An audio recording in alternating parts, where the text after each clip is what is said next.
우리 옆 사람들과 함께 이렇게 인사합니다. 예수님 이름으로 사랑하고 축복합니다.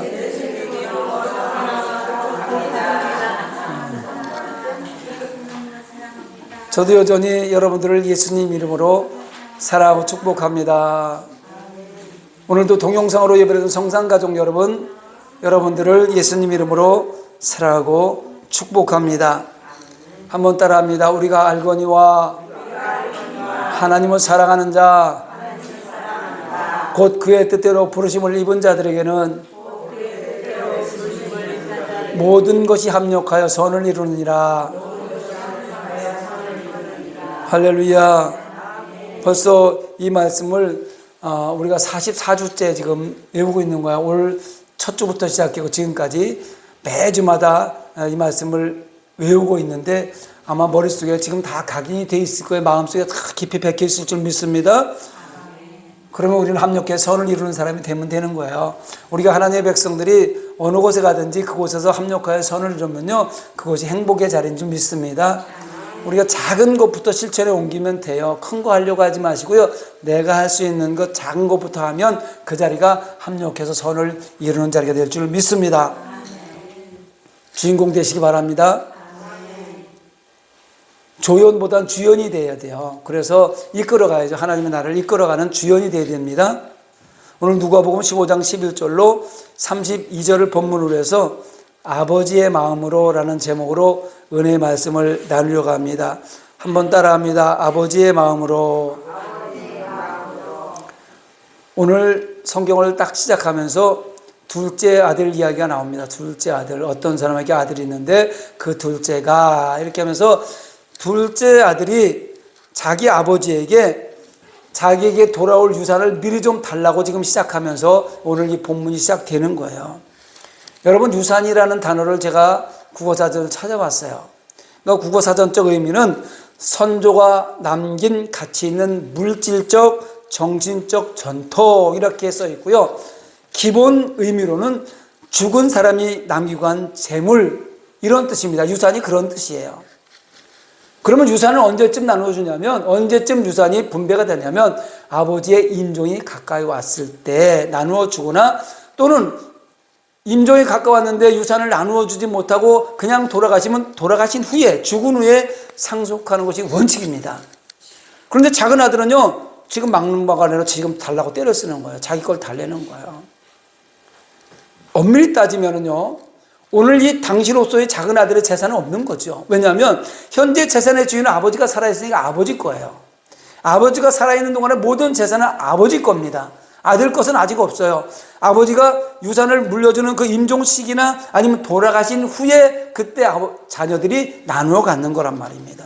그런데요, 이 작은 아들이 때를 쓰는 거예요. 계속 조르는 거예요. 자식 이기는 부모 없잖아요. 그러니까 결국 재산을 나누어 줍니다. 자기의 것이 아님에도 자기 것을 자기한테 이미 돌아오지도 않고 돌아올지 안 돌아올지 모르잖아요. 아버지가 만약에 살아계셨을 때 그 재산을 다 없애버렸다면 자식한테 돌아갈 거 없잖아요. 아니면 또 많은 재산을 더 불렸다면 돌아갈 게 많을 거 아니에요. 그냥 돌아올 것이 없는 것을 알면서 달라고 조르는 작은 아들을 보면서 오늘 예수 믿는 하나님의 백성들의 모습을 한번 비춰봅니다. 내 모습을 한번 이곳에 한번 비춰보는 거예요. 세상 우주 만물 모든 것이 하나님 거잖아요. 그렇습니까? 하나님 것을 내 것이라 주장하며 무조건 달라고 때려 쓰는 내 모습, 그런 모습 가운데 오늘 이 작은 아들이 겹쳐서 들어오는 거예요. 사실은요, 우리의 생명도 재능도 온 우주 만물도 다 하나님의 겁니다. 인정하십니까? 이것을 무시하고 무조건적으로 하나님 앞에서 내 것을 주장하는 마음이 사실은 불행의 원인이 되는 거예요. 예수 믿는 하나님의 백성들은 당연히 하나님의 존재를 인정하지 않으니까 다 내 것이라고 한다고 할지라도 예수 믿는 하나님의 백성들은 모든 것이 하나님의 것이라고 우리가 배우고 인정하고 있으면서도 불구하고 삶 가운데서 내 것이라고 주장하는 것들이 너무나 많아요. 이것이 사실은 불행의 시작이 되는 겁니다. 하나님이 세우신 의의 기준, 하나님께서 하나님의 백성들을 천국으로 이끌어가기 위해서 삶 가운데 세워놓으신 의의 기준이 있어요. 그 기준 대신에 자신들의 의를 내 마음대로 따로 만들어 놓은 예수님 당시의 바리새인 모습, 오늘날 저와 여러분의 모습일 수 있습니다. 하나님의 뜻, 하나님의 법, 하나님의 식이 있어요. 하나님의 백성들은 하나님의 의지 안에서 하나님의 법이 있단 말이에요. 하나님이 우리를 이끌고자 가지러 가시거나 하나님의 식이 있단 말이에요. 그런데 그 식을 무시하고 내 법을 만드는 거예요. 내 뜻대로 내가 법을 만들고 내 식대로 내가 살아간단 말입니다. 이게 불행의 원인이 된다는 것입니다. 내 것이 아닌데 내 것처럼 생각하는 데서부터 모든 문제가 발생되는 거예요. 내 게 아닌데 다 내 것처럼 생각하고 막 남의 걸 가보면 그게 사실은 도둑이잖아요. 문제가 되는 거죠. 사실은 모든 것이 하나님의 것이라고 인정하고 살아가는 삶과 모든 것이 내 것이라고 주장하며 사는 삶은요, 그 내용에 있어서 하늘과 땅만큼 차이가 있어요. 하나님의 것이라고 인정하는 사람과 내 것이라고 인정하는 사람들의 삶의 그 현실은요, 하늘과 땅처럼 차이가 난다는 겁니다. 모든 것이 하나님의 것이라고 인정하며 사는 사람들은요, 자신의 삶을 하나님 나라를 위해서 헌신하고 자신의 소유물까지도 모두 하나님의 것이니까 하나님의 뜻대로 선한 곳에 선용되어야 된다고 인정합니다. 그렇게 생각하고 살아갑니다. 그러나 모든 것이 내 것이라고 생각하는 사람들은요, 나를 위해서 쓰는데 자신의 정욕과 탐심으로 모든 사물을 대하는 거예요. 하나님이 주신 재능, 물질, 생명, 하나님 주신 거 맞습니까? 그런데 오직 자기만을 위해 사용한다는 거예요. 이웃에게 자선을 베풀고 구제하는 것도 다 내가 내가 행하는 것이라고 착각하는 거예요. 하나님께 영광을 돌리기는커녕 자기의 공적으로 자라가며 살다가 생명길에서 벗어나 사망길로 가고 마는 것입니다. 여러분, 연말쯤 되면 우리가 항상 이 TV 같은 데 나오는 게 있어요. 자선 사업하는 사람, 자선 낭비 같은 것, 또 어려운 이웃을 도와주자 해서 사람들이 막 와서 어디서 누가 이 금일봉을 기부를 하고 이런 기부 행사를 할 때 텔레비에 나오고 신문에 이름이 나오면은요, 줄 서서 합니다. 막 줄 서서 해요. 어느 교회가 뭐 얼마를 했고 어느 교회가 얼마를 했고 막 이러면서 교회도 막 자기 이름을 내기 위해서 뭐 이렇게 할 때가 너무 많이 있어요. 그런데 이름 없이 하는 곳에는 안 나타나요. 나타나지 않습니다. 이게 뭐냐면 다 내가 하는 것이라고 착각하기 때문에 자기 자랑하려고 하는 거예요. 이런 것에서 우리는 벗어나야 됩니다. 하나님의 일은요, 구제하는 일은요, 선교하는 일은요, 나누고 베푸는 일은요, 오른손이 하는 일 왼손이 모르게 하라고 성경은 말하고 있습니다. 하나님이 다 아시는 거예요. 그런데 사람들한테 보여주려고 막 하는 것은 이미 이 땅에서 다른 사람들한테 상을 받았기 때문에 하늘나라 상급이 없는 거예요. 여러분, 이거 꼭 기억하시기 바랍니다. 사랑하는 여러분, 진정한 성도는 나와 나의 소유와 이 세상의 모든 것이 다 하나님의 것이라고 인정하면서 살아갑니다. 그렇게 살면 인생의 행복이 찾아오고 하나님의 무한 은혜 속으로 들어가서 살게 된다는 것을 잊지 마시기 바랍니다. 본문 13절을 보니까 작은 아들이 자기 것을 달라고 때려 써서 받아가지고 먼 나라로 가서 허롱방탕한 생활로 재산을 모두 낭비했다는 내용이 적혀 있어요. 여러분, 먼 나라로 갔다는 것은요, 아버지의 곁을, 아버지의 품을, 아버지의 어떤 그 환경을 벗어났다는 거예요. 멀리 가버렸다는 겁니다. 제가 멀리 갔더니 우리 찬양했잖아요. 멀리 갔더니 철양하고 고나며 슬프고도 외로워. 이런 길로 가고 있는 거예요. 본문에서 아버지는 누굽니까? 하나님이십니다. 하나님을 말하는 거예요. 결국 하나님을 아버지라 부르는 성도가 하나님을 멀리 떠나서 살면은요, 하나님이 주신 고귀한 삶을 허비하게 되고 결국은 허랑방탕해서 아무것도 남지 않는 그런 삶에 내가 될 수 있다는 것을 기억해야 돼요. 하나님을 떠나면. 로마서 6장 13절에 보니까 또한 너희 지체를 불의의 무기로 죄에게 내주지 말고 오직 너희 자신을 죽은 자 가운데 다시 살아난 자 같이 하나님께 드리며 너희 지체를 의의 무기로 하나님께 드리라, 이렇게 기록하고 있습니다. 사도 바울은 하나님이 주신 몸을 세상의 죄의 도구로 사용하지 말고 하나님 나라를 위해서 의의 도구로 사용하라고 얘기하는 거예요. 여러분은 과연 하나님을 믿는 하나님의 백성으로서 나는 하나님의 도구로 사용되는지 세상의 도구로 사용되는지 한번 여기쯤에서 나를 점검해 보시고 살아가시기 바랍니다. 하나님이 주신 재능도 물질도 하나님의 뜻대로 사용해서 의의 열매를 맺어야 되는 겁니다. 그런데 작은 아들은요, 자기 분깃을 자기 것도 아닌데 아버지의 것을 지금 거의 자기 것이라고 얘기하고 자기 정욕대로 향락의 도구로 허랑방탕에 써버리고 말았습니다. 그리고 흉년을 맞이하는 거예요. 돈 다 떨어졌어요. 객지에 나가서 돈 떨어졌어요. 부도가 나버린 거예요. 먹고 잘 것도 없는 거예요.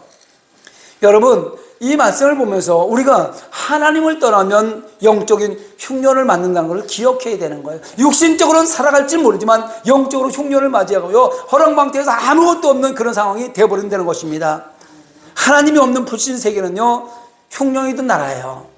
하나님 없는 저 나라는요, 잘 살고 있는 것 같이 생각하지만 저 나라는 흉년이 들어있는 나라입니다. 여러분, 흉년이 들면 우선 먹을 양식이 없어요. 마실 물이 없습니다.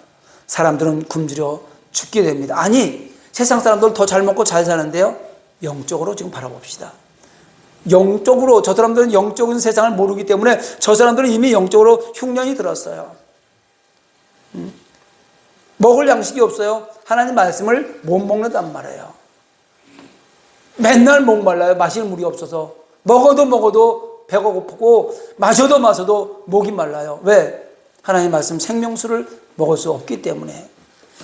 그런데 요한복음 6장 35절에 보니까 나는 생명의 떡이니 내게 오는 자는 결코 줄이지 아니할 터요 나를 믿는 자는 영원히 목마르지 아니하리라. 예수님께서 하신 말씀이에요. 성도에게 있어서, 하나님의 백성에게 있어서 영혼의 양식과 목마르지 않는 생명수는 무엇입니까? 하나님의 말씀, 하나님의 은혜, 곧 날 위해 십자가에 죽어준 예수님이 생명의 떡이고 영원히 목마르지 않는 영생수입니다. 작은 아들은요, 결국 아버지를 떠났어요. 가지고 나간 재산을요, 허랑방탕하게, 여기 보니까 큰 아들이 뭐라고 얘기해요? 창녀들과 함께 다 써버렸다는 거예요. 다 탕진해버리고요, 비참한 처지가 되어버렸습니다. 결국 아버지 집을 떠나면요, 빌턴터리가 되고 고생길로 접어드는 겁니다. 그래서 집 떠나면 무슨 고생이라고 우리가 얘기하잖아요. 우리가요, 어린 시절에 우리 삶의 모습을 한번 바라보면요, 우리 어린 시절에 먹을 거 없어도 아버지가 그나마 아버지 그늘에 있어서 아버지가 죽을 주든지 옥수수 밥을 주든지 조밥을 주든지 그 밥을 고구마를 주든지 그 밥을 아버지 곁에 있을 때 먹을 수 있는 거 아닙니까? 아버지 곁 떠나면 먹을 거 없어요. 저는 이거 경험해 봤어요. 제가 고등학교 3학년 때 같습니다. 청소년 시절이죠. 시골에 이렇게 잔치가 벌어지면요, 그날은 배부르게 막 먹을 수 있는 날이잖아요. 친구 형이 결혼식 날이었습니다. 그래서 친구 형이 결혼식이면 그 친구들이 막 가서 다 심부름을 해주잖아요. 막 상도 갖다 날라주고, 뭐 국수도 날라주고 다 심부름 하잖아요. 그래서 그날 실컷 먹고 재밌게 즐기고 있는데, 우리 한 몇 년 선배 되는 그 선배 한 분이 서울에 가갖고, 뭘 하고 살았는지 모르지만 멋있는 양복을 쫙 빼입고 왔어요. 시골에서 양복 그때 당시에 입기 쉽지 않았었거든요. 저 어린 시절에. 양복을 빼입고 와서 우리를 너무 하찮게 보는 거예요. 그분은 결혼하는 그 형의 친구잖아요. 우리는 그 사람의 후배잖아요. 근데 우리 친구들을 너무 하찮게 보는 거예요. 아주 거지 새끼 보듯이 보는 거예요. 그래서 우리가 6명이 만나서 저거 오늘 좀 손 좀 보자. 그래서 결혼식이 끝나는 저녁 때쯤 형 잠깐만요 이렇게 불렀어요. 불러갖고 골목에 데리고 가서 반 죽여놨어요. 엄청 배웠습니다.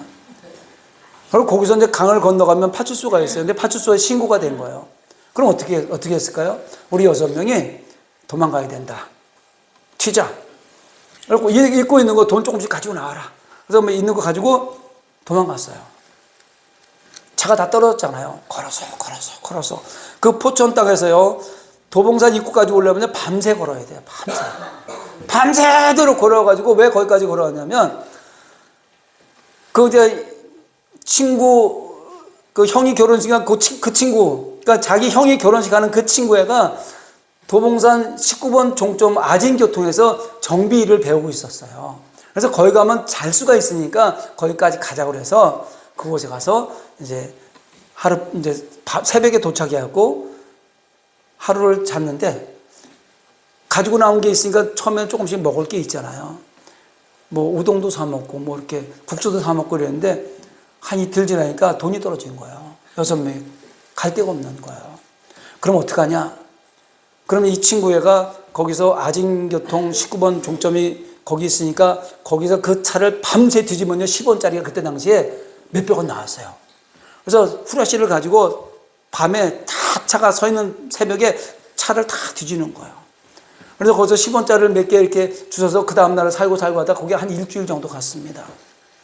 근데 사실은 그 결혼하던 그 집, 그 친구는 부잣집 아들이었어요. 쌀밥을 먹던 애였어. 걔가 하는 소리가, 야, 쌀밥 먹고 싶어서 못 살겠다.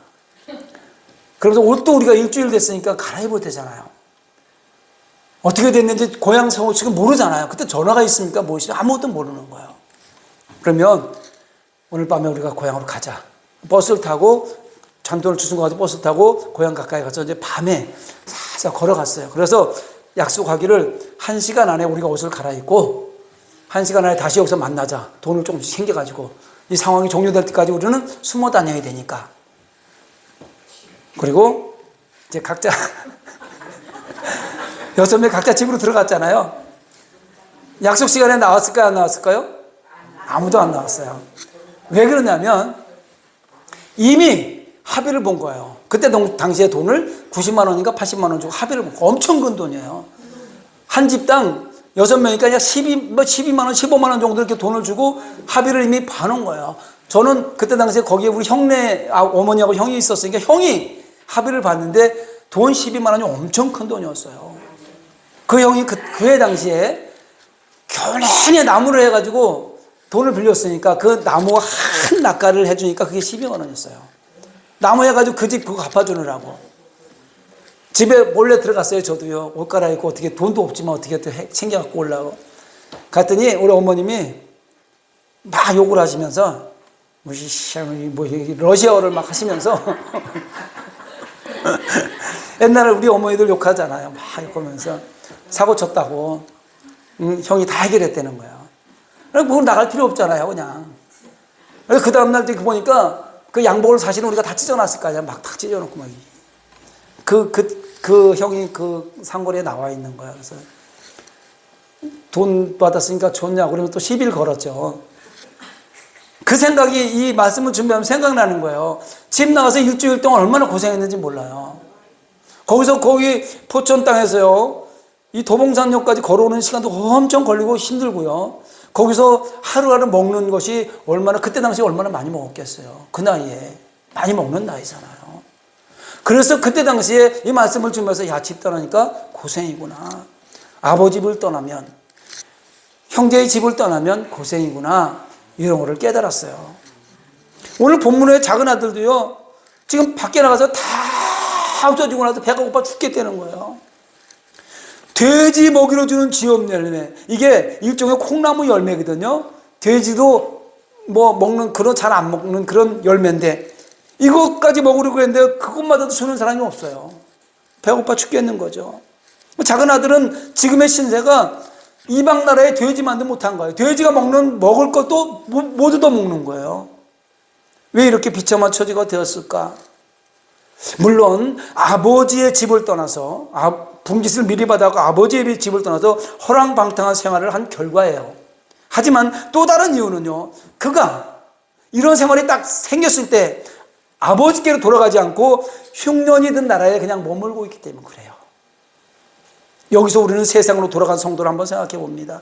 우리 하나님의 백성들을요, 우리 성산교회가 여기 10년 전에 이곳에 이전에 와서 이곳을 스쳐 지나간 하나님의 백성들이 엄청 많습니다.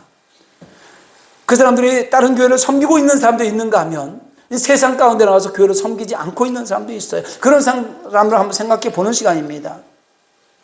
아버지의 집을 떠났던 것을 회개하고 아버지의 집으로 돌아와야 하는데 세상에 계속 머물러 있으면 그 신세가 더욱 비참해진다는 교훈을 얻어야 돼요. 아버지를 떠난 죄를 회개하지 않으면요, 죄의 종이 되어서 죄가 이끄는 대로 이리저리 끌려다니다가 결국 궁핍해지는 거예요. 결국 외로움에 영원히 허기져서 죽게 되는 거예요. 육신에 허기져서 죽는 것은 이 땅에서 그냥 살다가 죽는 거지만 영원히 허기져서 죽는 거는요, 천국 백성하고 상관이 없는 삶 아니겠습니까? 안타까운 현실이죠. 성도가요, 예수님을 떠나서 죄를 회개하지 아니하고 계속 세상에 머물면 더더욱 비참하게 되는 겁니다. 예수 믿던 하나님의 백성들이 예수님을 떠나서 세상 가운데 살아가면요, 점점점 피폐해지게 돼 있어요. 영혼이. 우리도 지금은 교회에 머물고 있으며 아버지의 보호 아래에 있지만 어느 순간 저와 여러분에게도요, 사단의 시험과 유혹에 이끌려서 하나님의 등지는 일이 있을 수 있습니다. 그 순간 그럴지라도 그 세상에 계속 머물면 안 됩니다. 빨리 회개하고 아버지께로 돌아와야 돼요. 계속 고집을 부르면요, 오늘 본문의 이 작은 아들같이 죄의 종이 되어서 비참하게 빠지게 된다는 것을 기억하시기 바랍니다. 회개하고 아버지께 돌아오기만 하면 세상이 주지 못하는 복을 받아 누리며 살아갈 수 있습니다. 작은 아들이 잘못을 인정하고 회개하고 돌아오니 아버지가 어떻게 했습니까? 집에서 제일 좋은 옷을 입혀주고 손에 가락지를 끼워주고 새 신발을 신겨주었습니다. 제일 좋은 옷을 입혔다는 것은요, 존귀한 아들로 높여주는 것입니다. 가락지를 끼워주는 것은요, 그 작은 아들이 아버지의 소유로 회복되었다는 것을 얘기하는 거예요. 아버지의 권한을 위임받은 귀한 존재라는 것을 선포하는 겁니다. 옛날에 이 가락지는요, 그 도장하고 지금의 도장하고 똑같은 거예요. 아버지의 도장을 물려받은 거나 마찬가지입니다. 귀한 존재라고 선포되는 것입니다. 그리고 신발을 신겨준 것은요, 작은 아들이 이제 노예가 아닌 어떤 집주인임을 나타내주는 행위입니다. 이때 당시에 노예들은 다 맨발이었어요. 신을 신고 있는 사람들은 집주인이란 말이에요. 그것을 인정해 주는 거예요. 아버지는 작은 아들을 위해서 살진 송아지를 잡아 잔치를 벌였습니다. 재산을 탕진하고 돌아온 아들에게 자신의 재산인 송아지를 선물하는 거예요. 여러분, 이처럼 사람이 죄를 뉘우치고 예수 그리스도를 영접하여 예수님 안으로 들어오면 인간이 상상할 수 없는 풍성한 하늘의 복을 얻습니다. 영생을 얻는 것이 가장 귀한 거고요. 이제 우리는 오늘의 중요한 부분을 다시 한번 살펴보려고 합니다. 탕자의 이야기 중에 오늘 결론 부분이에요. 작은 아들이 들어와서 집에는 큰 잔치가 벌어져서 풍악에 맞춰서 많은 사람이 춤을 추며 시끄럽게 떠들고 있었습니다. 흥겨운 잔치가 벌어지고 있는 집으로 밭에서 일을 하던 장남이 돌아오고 있습니다. 집 앞에 오니까 막 풍악이 울려지고 막 사람들이 춤을 추고 놀고 있는 거예요. 들어가지 않고 밖에서 종을 하나 불러서 야, 이거 무슨 일이냐 물어봤습니다. 그러니까 이 종이 하는 소리가 동생이 돌아왔는데 살찐 송아지를 잡아서 잔치를 하는 중이라고 말을 합니다. 그러니까 이 장남이 화를 내는 거예요. 화를 내.